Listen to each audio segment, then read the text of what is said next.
So a lot of people understand why food and water actually tie into your health. I've read hundreds of websites, researched all sorts of stuff, and a lot of people talk about food and water.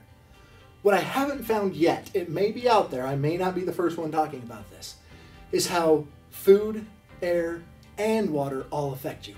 It's not just your food and water, but it's the air as well.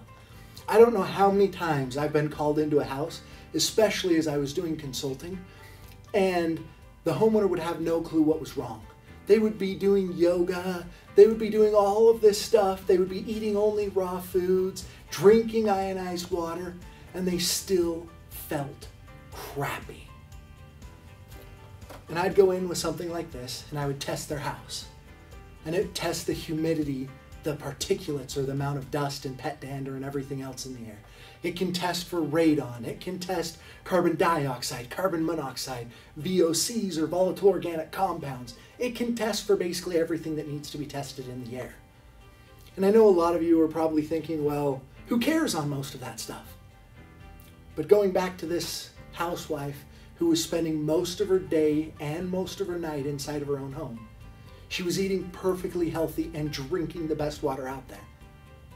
If you tested her house, you usually found very, very high levels of carbon dioxide and very, very high levels of VOCs or volatile organic compounds.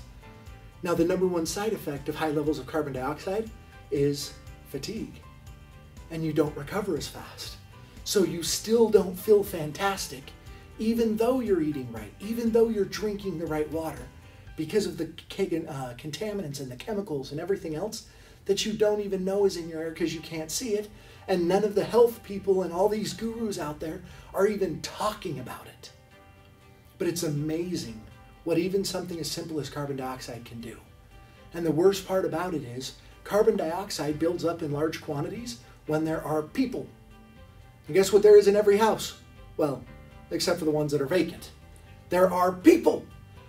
And if you're anything like me, I have a grand total of 0 real houseplants in my house. We off-gas carbon dioxide.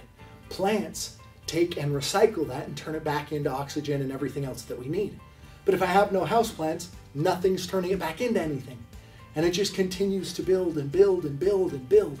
And that's our exhaust that we're putting out. And so it has a tremendous negative effect on us. And the quality of your air can affect you just as much as the food that you're eating or the water you're drinking, depending on what's in your house and depending on your circumstances.